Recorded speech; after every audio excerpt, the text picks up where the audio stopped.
আসসালামু আলাইকুম। আশা করি সবাই ভালো আছেন। আমরা আল্লাহর রহমতে ভালো আছি। আজকে একটা নতুন রেসিপি নিয়ে এসেছি, চিলি চিকেন রেসিপি। আশা করি সবারই এই রেসিপিটা খেতে খুবই ভালো লাগে এবং বানাতেও তেমন কোনো ঝামেলা তৈরি হয় না, তাই খুব সহজে এটা বানিয়ে নেওয়া যায়। চলুন রেসিপিটা দেখে নেওয়া যাক। এখানে আমি চিকেনের পিসগুলোকে এমন রেগুলার সাইজ করে কেটে নিয়েছি। হাড় সহ চিকেন আমি এখানে ব্যবহার করছি। আপনারা শুধু চাইলে ব্রেস্টের মাংসটা দিয়ে এই রেসিপিটা করে নিতে পারেন।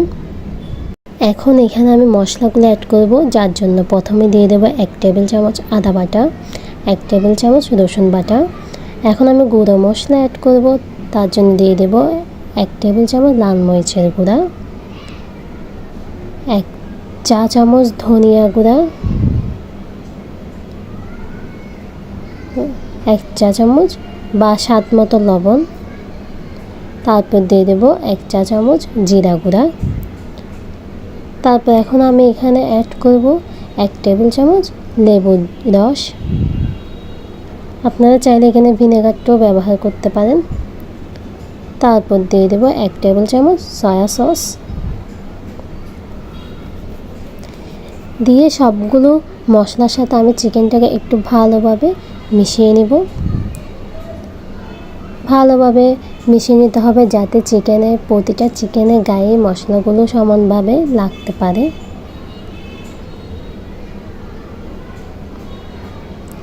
ভালোভাবে মেখে নেওয়া হয়ে গেলে আমি এখানে হাফ কাপ ময়দা এখানের সাথে অ্যাড করব, কিন্তু আমি সম্পূর্ণ ময়দাটা একসাথে দিয়ে দেব না। কিছু কিছু ময়দা দিয়ে আমি একটা বাইন্ডিং তৈরি করে নেব।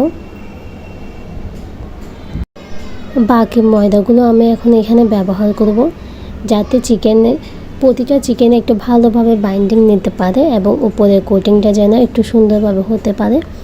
তা আমি এখানে হাফ কাপের মতো ময়দা ব্যবহার করছি। দেখুন, প্রতিটা চিকেনের গায়ে কিন্তু ময়দা এবং মশলাগুলো খুব সুন্দরভাবে লেগেছে। এখন আমি একটা কড়াইয়ের মধ্যে বা একটা প্যানের মধ্যে পর্যাপ্ত পরিমাণ তেল দিয়ে চিকেনগুলোকে একটু ভেজে নেব।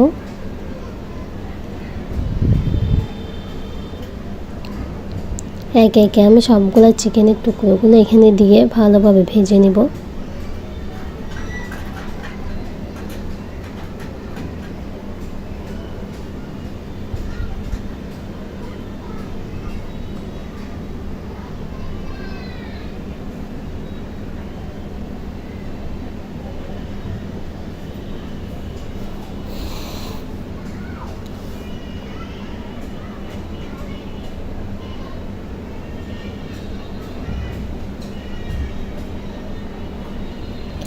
এক পাশ ভালোভাবে ভাজা হয়ে গেলে লাল লাল করে তারপর আমি অপর পাশটা উল্টিয়ে দিব।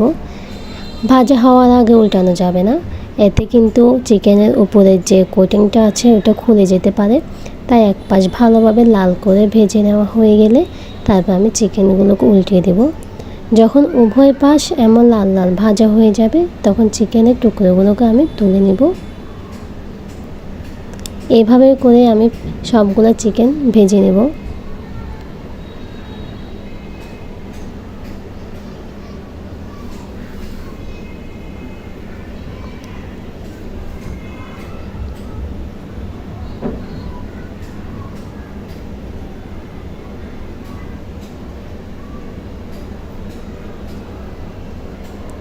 তারপর আমি একটা প্যানের মধ্যে 2 টেবিল চামচের মতো তেল দিয়ে দিয়েছি।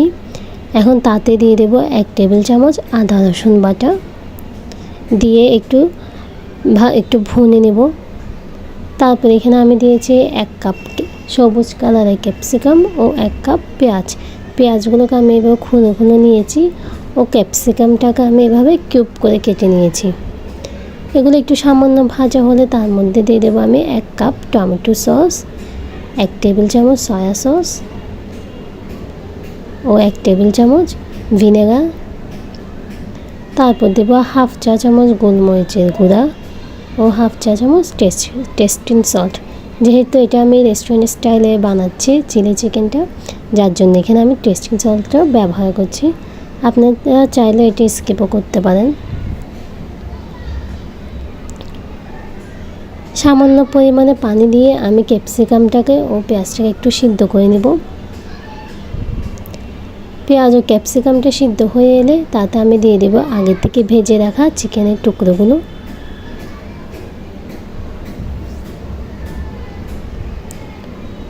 তারপর একটু লবণ দিয়ে দেব। লবণটা আপনারা আপনাদের পছন্দ অনুযায়ী দিবেন। আমি এখানে এক কালারের ক্যাপসিকাম ব্যবহার করছি, আপনারা চাইলে 2-3 কালারের ক্যাপসিকামও ব্যবহার করতে পারেন। সবজিগুলো সিদ্ধ হয়ে এলে আমি এখানে কর্নফ্লাওয়ার মিশ্রণ দিয়ে দেব। 1 টেবিল চামচ কর্নফ্লাওয়ারে 2 টেবিল চামচ পানি দিয়ে আমি এই মিশ্রণটা রেডি করেছি। তাই এখানে দিয়ে একটা থিক কনসিস্টেন্সি নিয়ে আসবো, যেমনটা চিলি চিকেনের মধ্যে থাকে। তারপরে চিলি চিকেনটা আমি গরম গরম সার্ভ করে নেব। দেখুন দেখতে কতটা লোভনীয় লাগছে। আশা করি আজকের এই রেসিপিটা আপনাদের সবার ভালো লেগেছে। পরবর্তীতে দেখা হবে। ধন্যবাদ সবাইকে। আসসালামু আলাইকুম।